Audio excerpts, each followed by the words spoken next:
오늘은 이제 덕과 선이 우리에게 가져다주는 행복에 관한 이야기를 하는데요. 로마서 15장 2절입니다. 로마서가 16장까지 있는데 마지막 결론의 부분에 해당되는 내용입니다. 로마서 전체를 한번 이렇게 훑어보면 세상과 만물 가운데 하나님을 알 수 있는 것들을 하나님께서 많이 넣어 놓으셨어요. 그래서 사람들은 누가 꼬집어 말해주지 않아도 자연과 만물 속에서 하나님의 존재를 알 수 있고 느낄 수 있도록 그렇게 했는데, 그래서 그 사람들의 마음속에 하나님의 존재를 알 수 있을 텐데 그들은 하나님을 짐짓 모른다 하는 거예요. 그래서 하나님께서 많이 화가 나셨죠. 그래서 그들이 이제 하나님의 선택과 사랑을 받는 사람에 관해서 로마서가 무슨 얘기를 하는가 하니까, 우리를 때로 징계하시고 우리를 어렵거나 힘들게 하시는 것은 하나님의 사랑이다. 그래서 우리가 예수를 만나고 찾도록 하시는 것, 그 과정이 어렵고 힘들더라도 그것은 분명한 하나님의 사랑이다. 왜냐하면 더러운 자리에, 악한 자리에 있는 것을 아무 간섭 않고 그대로 내버려 두는 것이 바로 형벌이기 때문에 그렇다. 아이가 흙탕에서 놀고 있는데 부모가 있는 아이는 부모가 쫓아와서 아이를 끄집어내서 엉덩이를 때리고 흙탕에서 놀지 말라고 하겠죠. 근데 부모가 없는 아이는 아무리 흙탕에서 놀거나 더러운 곳을 뒹굴어도 그 아이를 와서 꾸짖거나 그 더러움에서 건져내줄 부모가 없잖아요. 그래서 사람이 악한 자리에 있고 추한 자리, 더러운 자리에 있는데도 불구하고 아무런 간섭이 없다면 그는 사생하다, 버림받은 사람이다. 그런 말씀이 로마서에 나오는 거죠. 그래서 하나님께서 우리를 긍휼히 여기사 예수 그리스도의 십자가의 피로, 은혜로 오직 믿음으로만 구원받게 하셨죠. 그것이 이제 이신덕이 믿음으로 의롭게 되는 거죠. 다른 아무것도 필요하지 않고 오직 믿음으로 하나님의 자녀가 되는 은혜와 권세를 우리에게 주셨죠. 그래서 우리가 이제 하나님의 자녀가 됐습니다. 그러나 그럼에도 불구하고 우리 속에는 여전히 죄성이 살아 있습니다. 그래서 우리는 두 가지 가운데 끼어 있어요. 한쪽은 하나님의 뜻대로 살고자 하는 사모함이 있는가 하면, 또 한쪽은 세상과 자기 욕망을 섬기면서 살고자 하는 또 다른 자기가 우리 안에서 싸우고 있어요. 이 싸움이 너무 우리를 힘들게 하고 피곤하게 하지만 하나님께서 생명의 성령의 법을 우리에게 허락하셔서 죄와 사망의 법에서 우리를 해방시켜 주셨다. 이게 로마서 7장, 8장의 이야기죠. 그러면서 이제 로마서 15장에 들어가서, 그러면 이런 하나님의 특별하신 사랑과 은혜를 받은 우리는 어떤 모습으로 살아가야 하는가? 이제 삶에 관한 이야기를 하고 있는 거죠. 그러면서 오늘 본문을 말씀을 하셨습니다. 오늘 본문이 2절만 봉독을 했는데요. 1절부터 한번 읽어보겠습니다. 믿음이 강한 우리는 마땅히 믿음이 약한 자의 약점을 담당하고 자기를 기쁘게 하지 아니할 것이라. 우리 각 사람이 이웃을 기쁘게 하되 선을 이루고 덕을 세우도록 할지니라. 이제 믿음이 약한 우리가, 믿음이 없던 우리가 믿음을 갖게 됐어요. 하나님의 은혜죠. 믿음은 우리가 믿어드리고 하나님이 구원을 주시는 게 아니라 우리가 믿음 없는 우리가 믿음을 갖게 되는 것 자체가 하나님의 은혜예요. 그래서 우리는 은혜로 믿음을 갖게 되었고, 또 우리의 노력과 하나님의 계속되는 은혜로 우리의 믿음이 좀 강해지고 튼튼해지고 깊어졌어요. 그러면 그렇게 믿음이 강한 우리가 뭘 해야 하느냐? 마땅히 믿음이 약한 자의 약점을 담당하고, 첫 번째가 믿음이 좀 깊고 강한 사람은 믿음이 약한 자의 약점을 담당해 줘라. 두 번째, 그 믿음을 가지고 자기를 기쁘게 하는데 쓰지 말고 우리 이웃을 기쁘게 하는데 사용해라. 또 세 번째, 선을 이루고 덕을 세우며 살도록 하라. 이 세 가지를 얘기하신 거예요. 아니, 믿음이 강한 사람은 하루에 3번씩 예배를 드릴지니라. 그걸 안 했어요. 믿음이 강한 사람은 시간만 나면 벽에 머리를 대고 기도할지니라 라고 말하지 않았어요. 믿음이 강한 사람은 돈을 열심히 벌어서 하나님의 전을 크고 아름답게 건축할지어다, 그렇게 말씀하시지도 않았어요. 하나님은 평범함 속에서, 자금 속에서 우리의 진실한 신앙을 원하시는 하나님이시거든요. 하나씩 하나님의 당부를 꼽아볼까요? 믿음이 약한 자의 약점을 담당하라. 담당하라라는 말은 바스타조라고 하는 단어인데요, 떠맡아서 운반한다는 뜻이에요. 어떤 사람이 짐이 있는데 이 짐을 이 사람이 못 지고 가요. 그러니까 옆에 있는 사람이 대신 어떻게 해요? 이 사람이 짐을 져주는 거예요.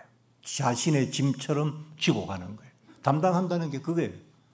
어떤 사람의 삶에 그 사람에게 뭐 성품이든 그게 환경이든 뭐든 어떤 약점이 있는데 그 사람을 힘들게 하는 그 약점을 누가 감당해야 되느냐? 그 사람 형제나 그 사람의 부모나 그 사람의 자식이 아니라 우리 그리스도인들이 우리 주변에 눈에 띄는, 아니면 우리 교회 안에 있는 형제들의 연약함을 담당해 주어야 된다. 대신 지고 가야 된다. 그렇게 얘기하는 거예요. 제가 군대 얘기 자주 하잖아요. 막 여름날, 요즘같이 더운 여름날에 강원도에서, 강원도는 문제가 뭐냐니까 평지가 없다는 거예요. 오르막 내리막이 많잖아요. 10km를 이렇게 완전 무장을 하고 구보를 하면 여름에는 정말 더워요. 철모가 달아서 막 머리가 터질 것 같죠. 근데 막 오르막을 막 뛰어 올라가면 땀은 흘러서 바지는 척척 감기죠. 그냥 막 죽을 것 같아요. 그러면 그때 이제 막 도저히 못 뛰어서 포기하려는 애들이 나오기 시작하죠. 그러면 자기 배낭도 그렇게 무거운데 그 못 이겨서 못 뛰는 동료 병사의 배낭을 벗긴다고요. 벗겨서 그걸 대신 지는 군인들이 있어요. 너무 고맙죠. 그래도 안 되면 총까지 벗겨서 또 다른 사람이 져요. 그래서 안 되면 양쪽에서 허리끈을 잡고 뛰면서 끌고 가요. 그래서 한 사람도 낙오하지 않도록 데리고 가는 거거든요. 그래서 군인은 전우회라고 하는 거고, 그래서 남자들은 군대에서 함께 군대 생활했던 사람을 평생 못 잊어 하고 만나면 아주 10년지기, 100년지기를 만난 것처럼 반가워하는 거예요. 근데 그걸 우리에게 하라고 지금 말씀하고 계신 거예요. 아니, 내가 내 짐을 지고 가기도 무겁고 힘들어 죽겠는데 요즘 같은 시대에 나 한 몸 건사하기도 얼마나 힘들어요. 근데 남의 약점을 담당하라. 왜 그렇게 해야 됩니까? 우리가 왜 그렇게 해야 돼요? 왜 남의 짐을 담당해야 됩니까? 예수께서 십자가를 지실 때 그 십자가가 예수님 것이었습니까? 우리 것이었습니까? 우리 거죠. 예수님 죄가 없으시니까 십자가를 질 필요가 없어요. 근데 예수님은 우리의 죄짐을 그 십자가에 얹어서 자기 짐인 양 성실하게 지고 가셨어요. 그러니까 그런 예수님에게 우리 짐을 맡겨놓고 오직 믿음으로만 구원받고 이렇게 하나님의 사랑과 은혜를 받는 우리가 형제의 약점을 감당하지 않는다는 게 논리적으로 맞습니까? 틀립니까? 틀리는 거예요. 그걸 담당해야 된다고 지금 말씀하신 거예요. 제가 오전에도 그런 말씀을 여러분에게 드렸지만 하나님은 여러분에게 위대한 인간이 되라고 말씀하시잖아요. 여러분에게 남이 못하는 특별한 선교를 해라, 특별한 봉사를 해라, 그렇게 말씀하시잖아요. 인간이 되라는 거예요. 어떤 인간요? 함께 어울려 살아갈 만한 인간, 좋은 인간, 아름다운 인간, 누가 들어도 미소를 지을 만한 인간, 그런 인간이 되게 하시는 것이 하나님께서 우리의 삶에서 원하시는 바고, 그게 또 로마서의 결론이기도 한 것입니다. 두 번째 이렇게 얘기를 하셨어요. 자기를 기쁘게 하는 데만 애쓰지 말고 이웃을 기쁘게 하려고 노력해라. 예수 그리스도를 알기 전에 우리는 철저한 이기주의자였어요.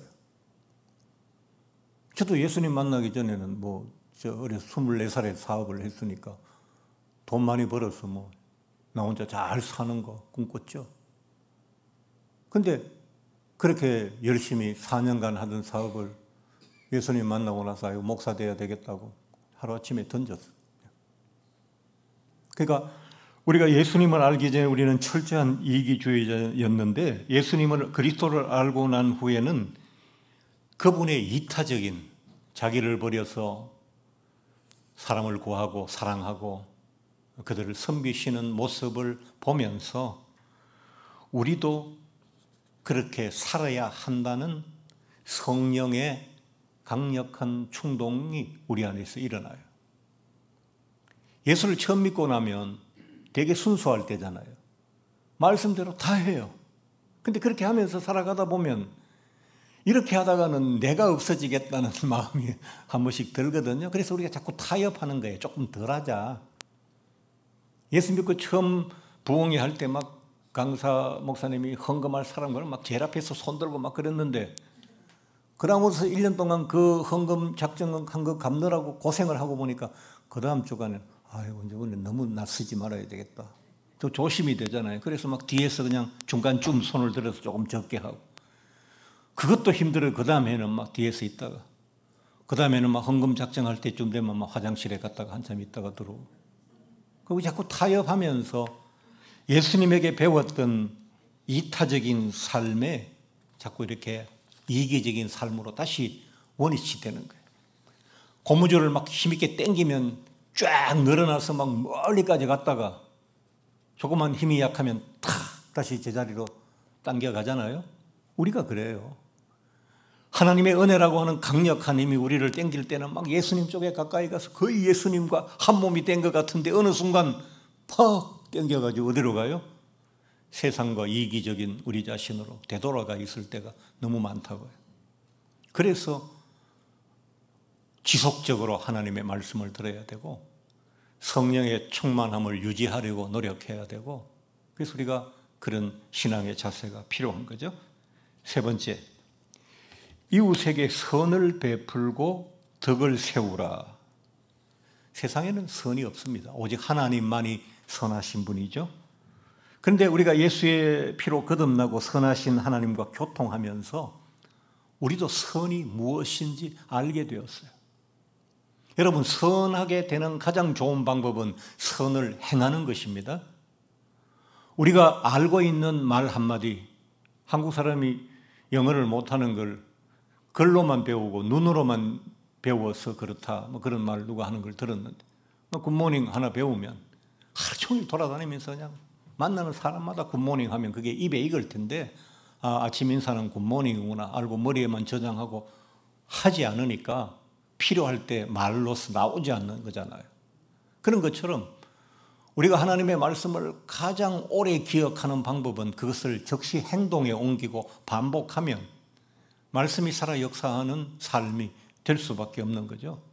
그래서 우리가 하나님과 교통하고 예수님을 알므로써 배웠던 선을 실제 우리의 삶 속에서 시행하라. 선을 세우고 라는 말씀은 바로 그런 말씀이 되겠습니다. 덕을 또 세우라. 선을 이루고 덕을 세우라 그랬어요. 선과 덕이 어떻게 다른가? 선은 좋은 것이고 덕은 유익한 것인데 비슷하잖아요. 구별이 잘 안 되죠. 이걸 이제 굳이 저는 어떻게 이 말씀을 이해하는가 하는 이렇게 선이라고 하는 것은 모두에게 좋게 해주는 거. 그러니까 아주 이렇게 두루두루 이렇게 여러 사람에게 좋게 해주는 것을 선이라면 덕은 어떤 특별한 사람 한 사람에게 맞춤으로 그에게 좋게 하고 그를 유익하게 해주는 것을 덕이라고 하는 거예요.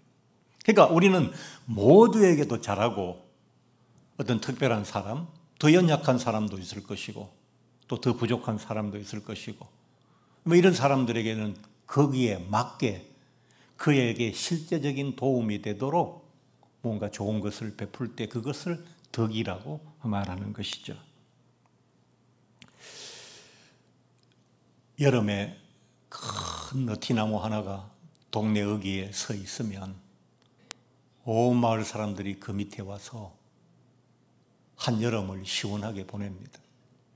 지금 우리는 비싼 전기료 물고 에어컨 틀고 살지만 옛날에 시골에 살 때는 수박이나 과일 한두 덩이 들고 동네 나무 밑 평상에 가서 앉으면 온 동네 사람들이 모여서 시원한 여름을 나지요. 마찬가지로 한 좋은 사람이 우리 주변에 있으면 그로 인해서 행복할 사람들이 많아지는 거죠.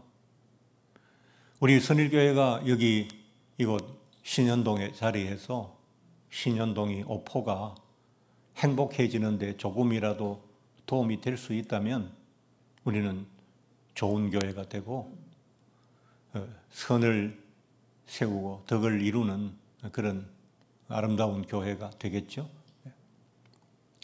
사람을 잘 대하고 생각하는 것도 그것도 그 사람이 갖고 있는 신앙과 품성에 따라서 결정된다고 생각해요.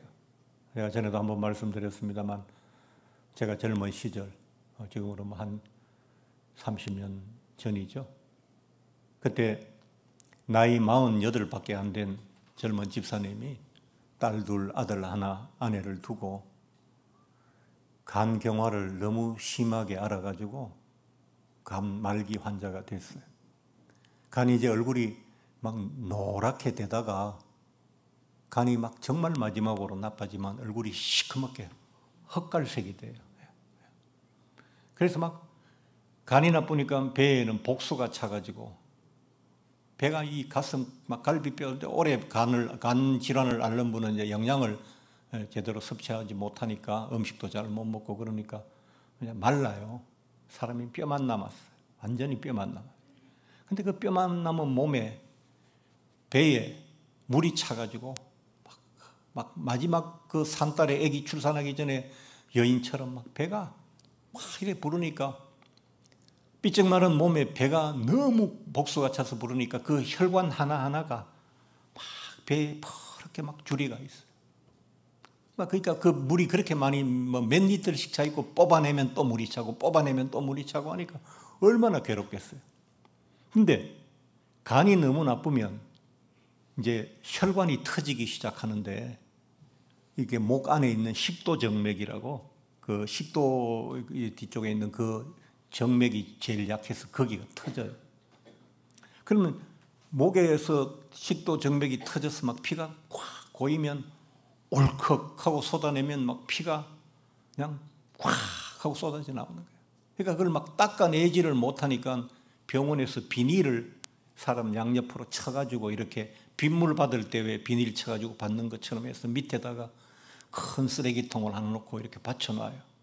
그러면 피를 콕 토하면 막 주르륵 쏟아지고 토하면 주르륵 쏟아지고 하니까 이제 수혈을 할 거 아닙니까? 가족들 불러 모아서 피를 뽑고 막 또 피도 사기도 하고 해서 막 계속 혈관으로 피를 넣는데 들어가는 피보다 토하는 피가 훨씬 많으니까 계속 피가 모자라니까 사람이 쇼크가 될 거 아니에요. 그리고 이 피를 막아야 돼요. 못 나오게. 그런데 목 안에 있으니까 어떻게 뭐 수술을 할 수도 없고 꼬맬 수도 없잖아요. 그래서 방법이 뭐냐니까 얼음으로 막 아주 차게 한 얼음물을 먹이는 거예요. 먹이면 그 찬 물이 목으로 내려가면서 이제 찬 거는 뭐든지 수축시키잖아요. 오므라들게 하잖아요. 그러니까 그 혈관을 식도정맥 혈관을 차게 해가지고 피가 조금이라도 덜 나오게. 그래서 수혈되는 양보다 많지 않아야 이 사람이 살잖아요. 그래서 그 물을 계속 갖다 입에다 먹이는 거예요.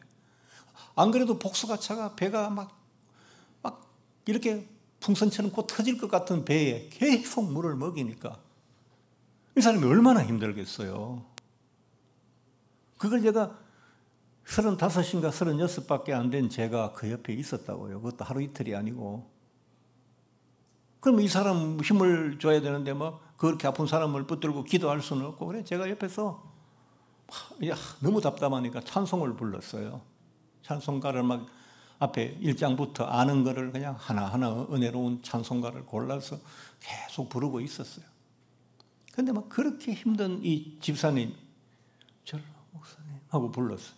그래서 잘 안 들려서 기르게 하니까 목사님 찬송을 그렇게 너무 오래 부르면 힘드시니까 이제 그만하세요. 저 천국 갈 준비 다 됐습니다. 그러시더라고요. 아니, 저는 살아있는 사람 아닙니까? 35밖에 안 된 싱싱한 젊은 인생입니다. 제가 거기에 와서 서 있는 게 힘이 들면 피를 토하고 찬물을 마시고 배가 까리 같은 그분의 힘든 마지막 인생길에 비해서 뭐 힘들겠어요. 근데 그분이 그래도 젊은 저를 목사라고 며칠째 와서 찬송 부르고 옆에 서 있다고 나한테 준비됐으니까 이제 그만 하시라고 하더라고요. 그래서 참 몇십 년 된 일이지만 가끔씩 그분 생각이 날 때가 있어요. 누구를 생각한다는 것은 내가 배불러서 배고픈 사람 생각할 수 있는 것도 아니고, 내가 건강해서 병약한 사람 생각할 수 있는 것도 아니고, 그건 그 사람의 신앙입니다.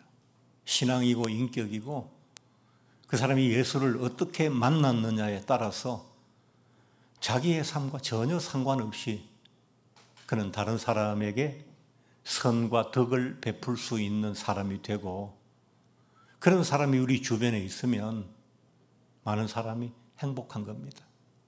좋은 아버지 만나면 아내도 행복하고 자식들도 행복하고요. 좋은 이장 만나면 마을이 행복할 것이고요. 좋은 대통령 만나면 온 나라가 행복하지 않겠습니까? 우리가 자꾸 왜 우리 마을 이장은 저럴까? 왜 우리 아버지는 저럴까? 왜 우리 대통령은 저럴까? 하지 말고 우리가 바라는 그 사람이, 우리 자신이 그런 사람이 되려고 노력하면 내 주위에 있는 사람이 나 때문에 행복하고 또 그들의 행복한 모습을 보면서 주님께 사랑받고 칭찬받는 나는 또 행복하고, 그래서 우리는 비록 고단하고 어려운 이 삶의 여정 가운데 있지만 서로의 따뜻한 사랑과 선과 덕으로 늘 행복하게 한 시대를 살아갈 수 있지 않겠습니까? 오늘도 보니까 남전도의 일남전도의 회원들이 정말 요즘 자주 모이고 서로 으쌰으쌰 하시는 것 같아서 참 좋고, 또 지난 금요일 뵈니까 우리 일여전도에도 정말 서로 잘 친교하고 또 사랑하며 교회 생활하려고 노력하셔서 담임 목사로서 그보다 더 기쁘고 즐거운 일은 없습니다. 오늘의 이 모습처럼 여러분의 마음이 오래오래 서로를 기쁘게 하고 행복하게 하는데 잘 사용되셔서 여러분 자신도 행복하시고 하나님께 많은 사랑받는 그런 여러분들이 되시기 바랍니다.